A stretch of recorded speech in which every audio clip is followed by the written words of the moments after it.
Zoom meeting. Tonight we'll be talking with Julie Gard about her work in poetry and other writing. Julie has many published works, including books Scrap on Louise Nevelson, might be saying that wrong, I'm sorry, and Home Studies. She also teaches writing at the University of Wisconsin Superior. We'll no doubt learn lots of valuable information and get to enjoy the company of such an interesting author as well. Without further ado, let's get into the meat and potatoes of this event. So my first question for you is, how did you originally get into poetry? That's a great question. I think I enjoyed writing from a really young age, which is not a prerequisite for being a writer. I have friends and loved ones who are writers who started a lot later in life. But probably ever since I could write, I liked writing little poems and things that rhymed and stuff like that.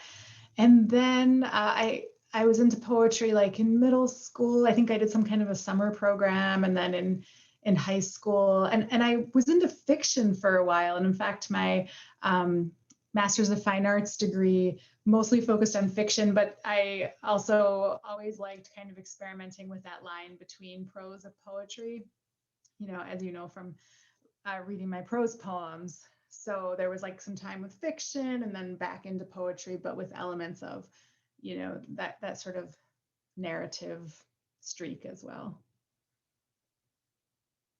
That was longer than really what you asked, but. No, that's totally okay. Thank you. Yeah. So in what terms would you describe your own prose poetry, and what advice would you give to any aspiring writers to develop a style like yours? Interesting questions. Okay, so first, in what terms would I describe my writing, my prose poetry? Right. Okay, I'll give this a try, and then feel free to ask another question if this didn't quite get to what you wanted to hear. So, I guess I would describe it as like poetry in the sense that it's condensed. Like I tend to write more and then revise down. I tend to want to make something sort of condensed and packed, and I care a lot about beginnings and maybe even more so endings of pieces. So I guess I do really like that term prose poetry because it sort of implies like a hybrid form in a way. Can you ask the second part of your question again? Yeah, so what advice would you give to any writers who want to develop a style like yours? My first thought is I would want you to develop a style like yours, not like mine, right? But at the same time, I think a great way to practice as a writer and to develop your own voice is sometimes to try on different things. So if you kind of look, at some of the pieces in Scrap and go, what's she doing there? That's kind of interesting. I'm going to do that, I always say, and I'm not the first to say this, but as much as you don't want to ever steal someone else's words, it's great to steal and try on approaches and tone, vocabulary, like structure. I often like to read other writers before I write myself. In fact, I usually do that if I'm going to have a writing session in the morning. I'll right now, I'm reading some William Stafford, who's like an old, beloved writer. And then before this, I was reading Hanif Abdurraqib, who's a younger writer, younger than me anyway, who is doing really interesting work. And just to read widely, so that you're always letting yourself be influenced. And then, so trying on different approaches and voices, but then using those to find your own direction, if that makes sense. I know I said I wasn't going to say anything, except one of my students said something really particularly genius, I thought, about your writing in one of their reflection papers, and I think I shared it with you. Is the student who said, dun, dun, dun, let me see if I can quote it exactly. Julie Gard is lemon curd, swimsuits, and paper, where Louise Nevelson is locked doors, black paint, and wood. I wonder if that student is here, and I wonder if the student wants to talk about what seemed to me to be a very evocative way to talk about both the author and their subject. I'm here. I don't know what to say. I thought that you were comparing yourself to Louise Nevelson as an artist and as a mother. Sorry. Got me off guard, Mr. Beard. I like how he didn't actually say who it was, so you like kind of had a choice, like you could pretend, to not speak up, but then obviously he knew who it was. Yeah, well, I like how you delved into the found objects, the like that material aspect of Louise Nevelson's work and of my own interest, in ekphrasis, and just I'm often interested not only in others' visual art, but then also, which is I think one reason I love Louise Nevelson, that she's working with found objects. And I often find found objects really interesting to write off of too, because they always have their own character and they always have their own, well, like, actually I haven't written off of this, but does anybody know the poet Louis Jenkins, who passed away a couple of years ago? Louis Jenkins is a prose poet who is from Duluth. Well, actually, I think originally he was from the South, but lived in Duluth for decades and decades, and but is a world-renowned prose poet.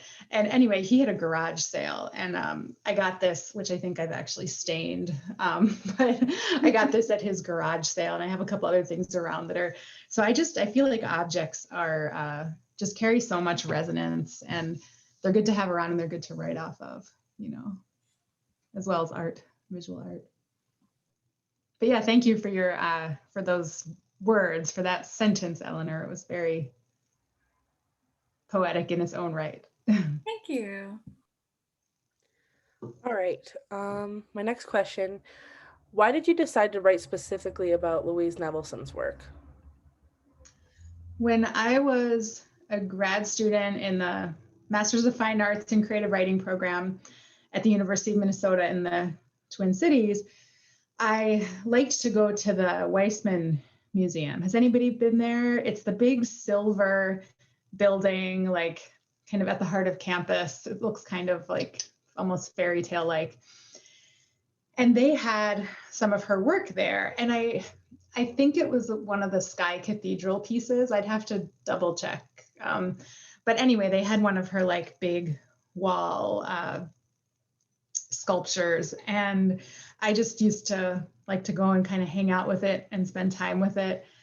And the Weissman, they would sometimes do, and I don't remember if, I know at least once I wrote something for this and my piece wasn't chosen, but it was great because it got me thinking even more about ekphrastic writing, but they would have like, opportunities where you could write off of the artwork and submit it and stuff like that. So I just remember doing that and spending time with the Nevelson piece. And then several years ago, I was just looking around for a new project, and I decided that it'd be interesting to choose a certain artist and really like delve into their work and go through. So, and I like to set up a practice, like, and have a structure, because that really helps me to be more productive. So I just wrote off of like one piece by Louise Nevelson every morning. And I have, and so some of them I was able to visit, and I got a grant through the Arrowhead Regional Artist Council to eventually to go to New York City and see some of her work there. We're fortunate that even though she's a New York artist, well, originally from the country of Ukraine, but we're fortunate that a lot of her work is actually in Minnesota, mostly in the Twin Cities. So I was able to view a bunch there. And then also out of books, and they're actually right behind me. Hang on one second, I can show you some here if I can find them.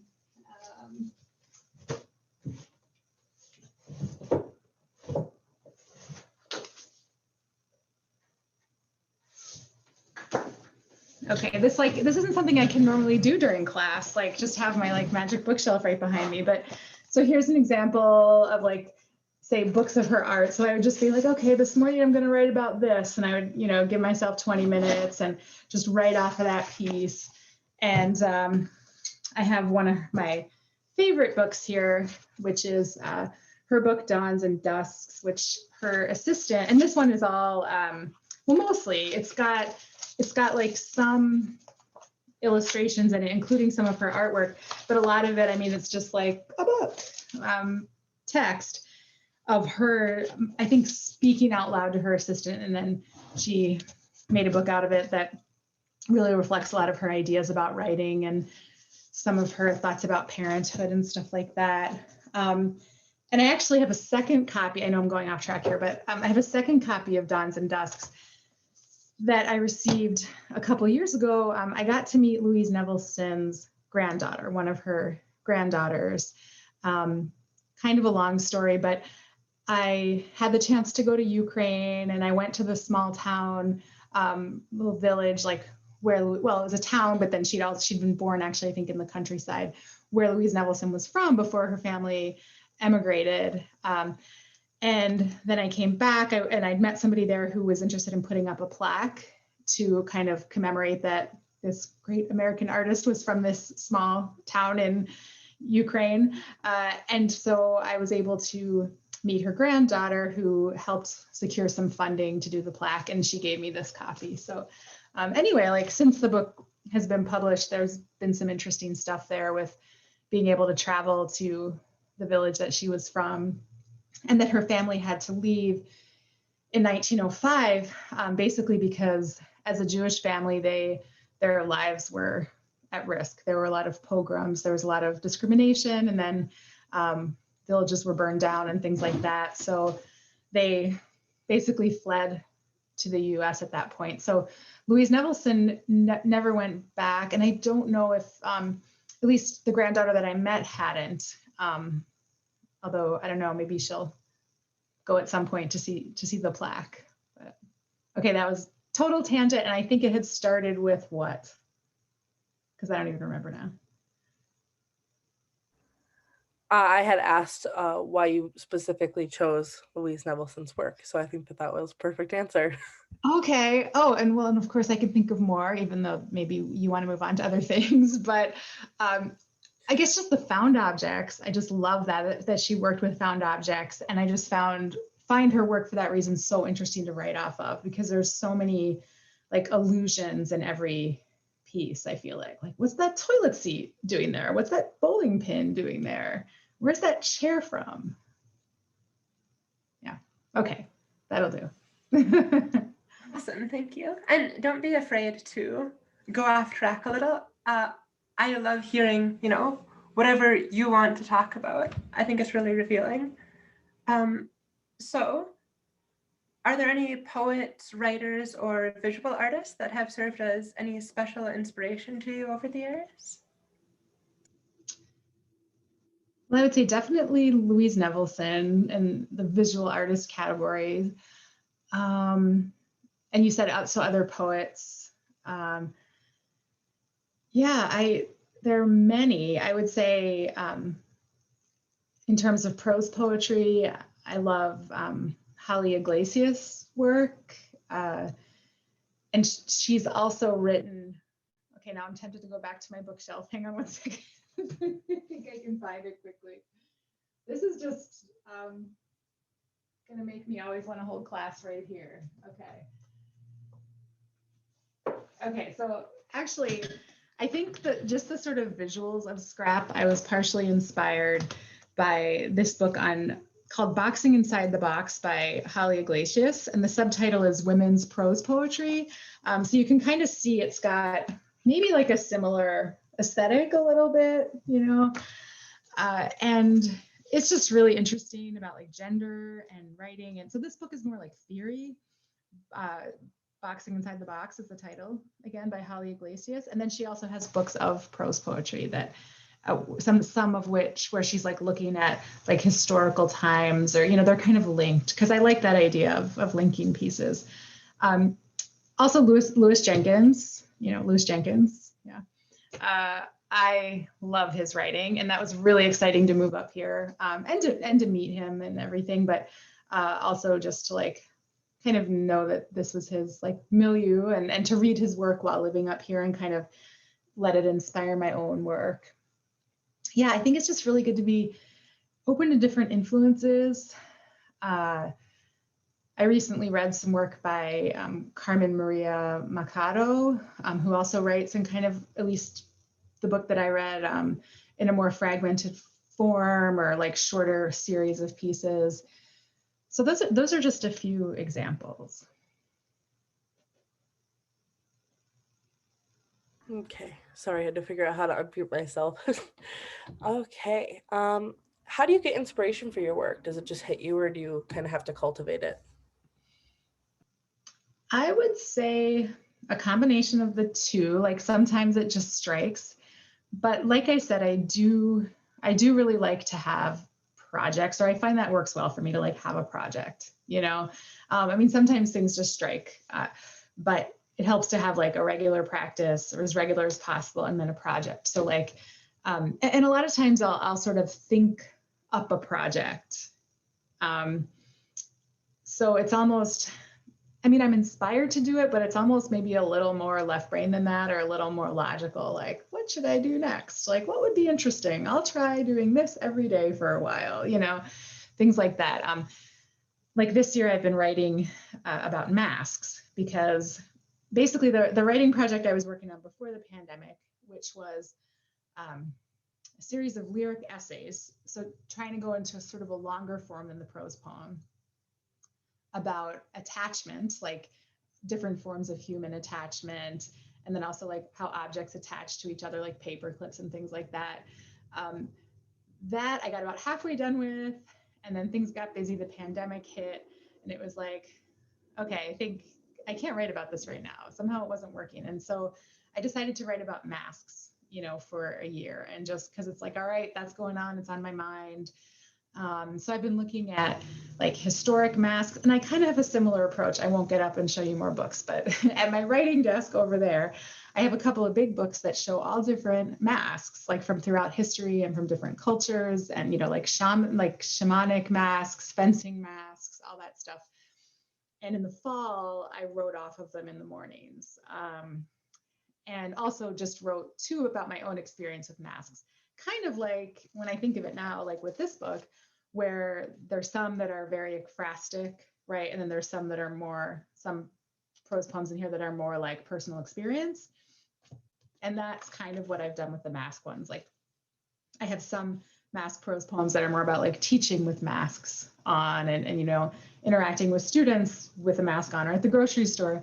And then there are some that are more like me kind of like talking to these, or listening to these particular masks that I'm looking at, or describing them, and things like that. So I don't know, I'm a fan of a project.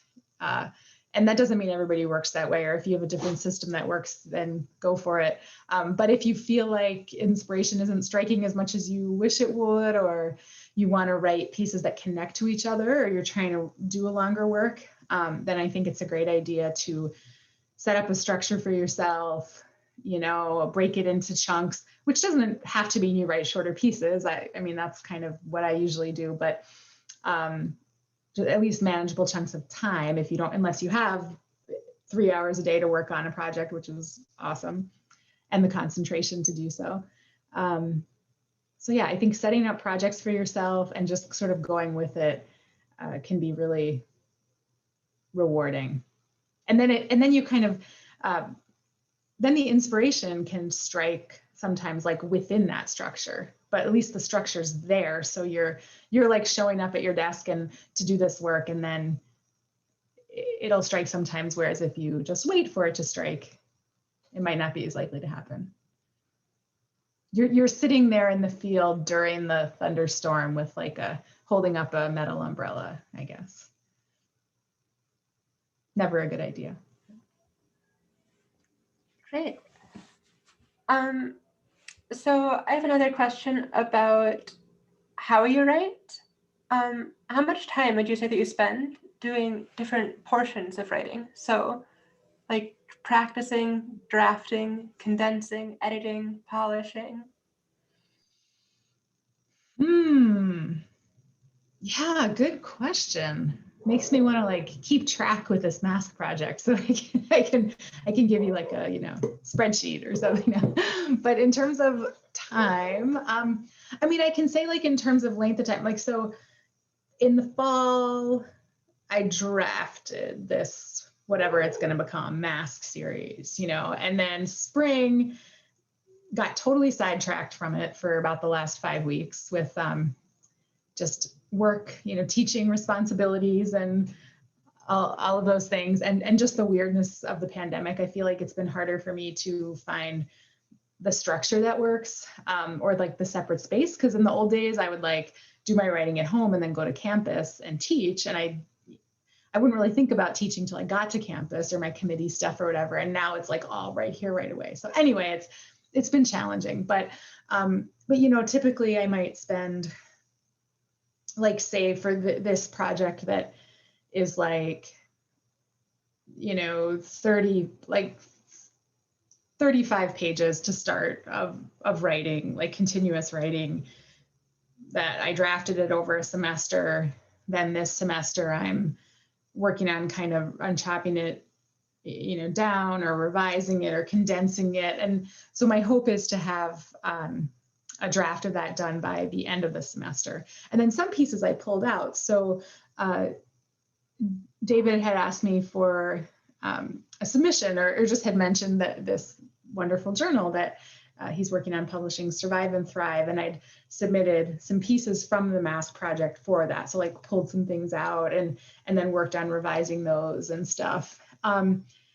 So I guess a simple answer is a lot of time, that it can take a ridiculous amount of time in my experience to get something to where I want it, or I often will return to even just like a paragraph, like a prose poem, 10 times, 15 times. And eventually it's like, okay, I'm just changing things back to how I had them. I'm not convinced I'm making this any better. I think it's where it's supposed to be. It's like the best it's going to get for now anyway. So a lot of time, but I think you can do it for most projects in smaller chunks, but it's just, I think one of my favorite quotes is little and often makes much, so it's not like, oh, I've got to write the great American whatever today, but it's like, oh, do I have a half an hour today or an hour that I can just sit my butt down and like work on this? Okay. And then if you do that often enough, you end up with something. I'm going to leap in with some nosier, maybe even a little argumentative, but probably not, type questions. Does a prose poem, when it's born, and let's say its final form is 75 words long, is it born at 75 words? Is it born at 150 and is whittled down to 75? Is it born as 300 words from which 5 60-word prose poems might be extracted? Is this question making sense? Because I know nothing about how these things are written. Yeah, and I wish we had like 6 prose poets here. Maybe if there are some others in the class that could speak up too, that would be great. To answer this, because for myself, I could say, I'm just going to guesstimate. All right, so if I end up with a 75-word prose poem, I'm going to just say it was probably initially 120 words, but maybe sometimes more than that. But now my partner also writes prose poetry. She also writes amazing poetry with line breaks too. And that's usually how she writes, but she does a lot of prose poetry too. And it's fantastic. And that is not true for her. She she starts she doesn't write extra, she also doesn't talk like I talk. Oh, I can talk a lot, obviously. She is more like going to say what she needs to say. And it's the same with how she writes her poetry, so she definitely revises and stuff too, but it's like, it's not the same.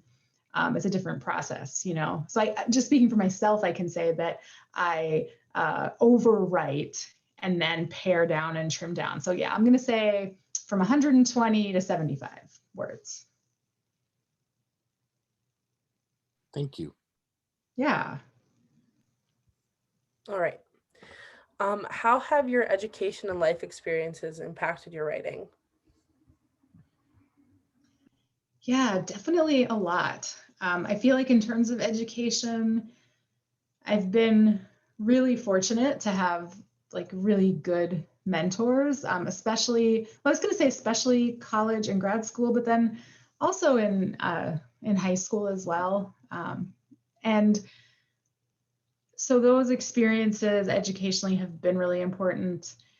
Definitely English courses, writing courses, and other things too. I mean, I sometimes thinking back, it's like, oh, I wish I'd cared more about poli-sci like in college, because like now I would, especially the last several years, would have been fascinated to like know more, or take more history courses or poli-sci courses. And in college, I just kind of I cared about like writing, music, women's studies, and Russian, which, hey, that's fairly broad, I guess. So yeah, I think letting yourself be influenced and taking like just not overdoing it, because balance is important, but while you're in college, taking advantage of different opportunities to like stretch your mind and think in different ways is a really good thing. I think my experience studying Russian was really important in terms of writing, or just I think anytime you study another language, it helps you to look at your own differently, and learning about another culture, and just how important Russian literature has been to me. In terms of experiences affecting my writing, I would say that life experiences have affected my writing, including on the level of form, because I was interested in more fragmented work kind of for a long time. Like I was writing at like flash prose pieces, so similar to prose poems, before I spent a full year in Russia. But it was during that year, I lived in Vladivostok, Russia in, it was 2000 to 2001. So basically my partner and I left for Russia, like right, well, we had to delay our flight because of 9/11. So we were like staying at my parents' house in Philadelphia, not that far from New York City. We're like, got our backpacks all packed. We're going to go spend our year in Eastern Europe. And then the Twin Towers were hit, and it was just crazy. And we still ended up going, just had to leave a couple weeks later. But living overseas at that time, as an American, was pretty intense and a pretty unique experience. And then the city I was in Vladivostok, Russia, they were still going through a lot of transition after the fall of the Soviet Union and stuff like that. And it was kind of like the wild, like what we think of as the Wild West in our country, but it was maybe like the Wild East of Russia, because Vladivostok is all the way at the end of the Trans-Siberian. So let's see. So if like Moscow, Petersburg are kind of up here, and like what Eastern Europe is here, Western Europe is over there. And then you travel all the way across, China's down here, and you get to Vladivostok, which is like 45 minutes north of North Korea, like on the map, but it's in Russia. Now, it wasn't always in Russia.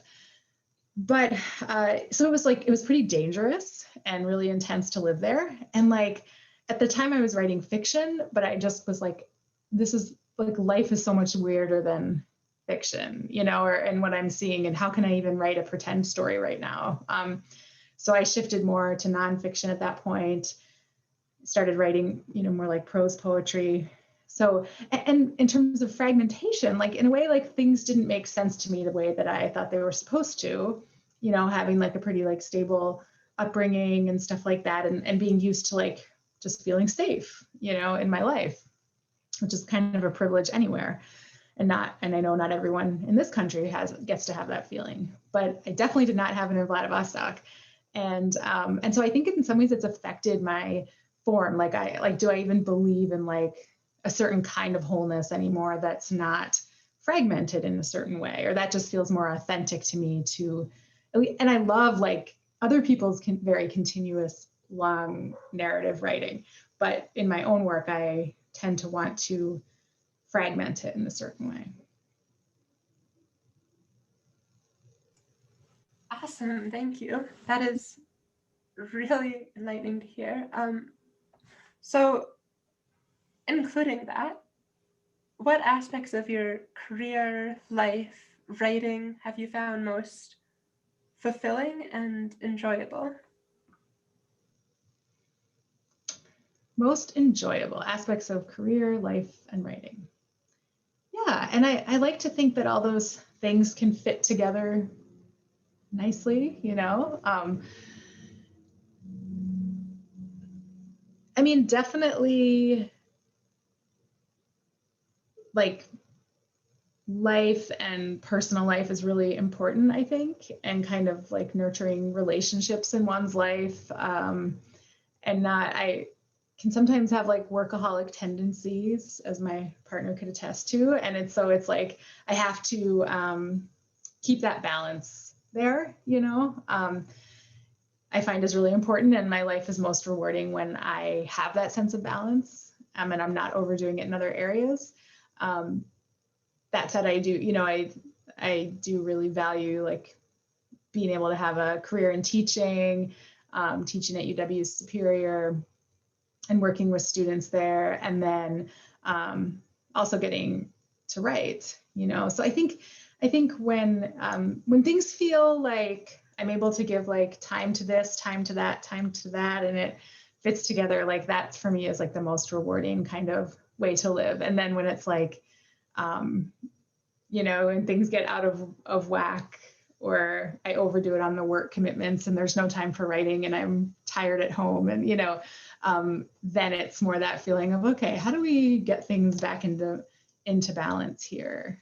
And in terms of like writing and what I find really enjoyable, it's just like when I'm in a project and into a project and working on it, and when you're just kind of in that zone with something, and you just sort of know when you go to bed, like, oh, I get to work on that some more in the morning. And, you know, it doesn't always feel like that, because there are times when it can feel frustrating or like, oh, this sucks. But the times like when it feels like it's humming, and that's really fun. All right, final question. If an aspiring author who is looking for any tips or words of wisdom, what would you tell them? Do you have any to offer? Tips or words of wisdom for an aspiring writer. I would say, you know, just to like explore and practice, like set up a practice for yourself, whatever that looks like. And it doesn't have to be that it's every day. It doesn't have, you know, and I mean, nothing is, but I think regularly is, for most people, it's a good thing, you know. Have a journal, just something where you jot down ideas, jot things down, have writers that you're reading. And including, I'm lucky to get to teach a course this semester on the literary magazine. And it's really fun that the students are getting to read widely, because literary magazines are so dynamic. I mean, there's so many of them out there now, and you can access so much online of the work that's being published. So, I mean, definitely to read like longer works is great, and you know, classics and all sorts of things. But also to like keep a pulse on the literary magazine world, because there's so much stuff and new stuff like every month, every day. You know, just to even have a couple journals that you find, and you could just do a Google search like literary magazines, and then tack on some interest of yours, like, I don't know, goth or music, or an author you like, or something probably will pop up that's pretty interesting. And follow them and just read the work that they publish, and submit your own work there too as you're writing it. So I guess that would be a thought as well. And you know, and just be in it for the long haul. If it's something you love to do, you know, writers have to put up with a lot of rejection if you're sending your work out, you know. I tend to think that if I send something out 10 times and I get 9 rejections and it's published, you know, once, or that 10th time, okay, that's pretty good. If I get 10 rejections, maybe I go, I think maybe I need to revise this. Or and for books, it can be even harder. You know, I remember in grad school, a guest came to one of my classes, and And what did she say? That her first book she'd sent out 80 times and then finally it got accepted somewhere. So like my book manuscript that I'm sending out right now, I think I sent it out about maybe 20, 25 times, all rejections, but a couple with nice notes. And so you kind of go, okay, like that's a sign that it's clicking a little bit with somebody. But it's like, okay, well, I'm not up to 80 yet. I guess, when I get up to 80, then, well, I don't know. I've already been revising it too and things like that. But so just to hang in there and try to have like internal reasons that you're doing it, that aren't linked to external successes. And then when those come, you can, enjoy those too. Great. So that was all the questions that we had prepared. But we do have some more time. So if anyone has any questions they want to ask, if you'll permit it, go ahead and ask those. But I would like to speak for the whole class and say thank you for doing this. It's been lovely to hear you speak about your experience. And your writing has been inspiring to me. I will definitely be reading more. Thank you again. Well, thank you, Alexis. And thank you, Margot, too. You both had great questions. And I'm happy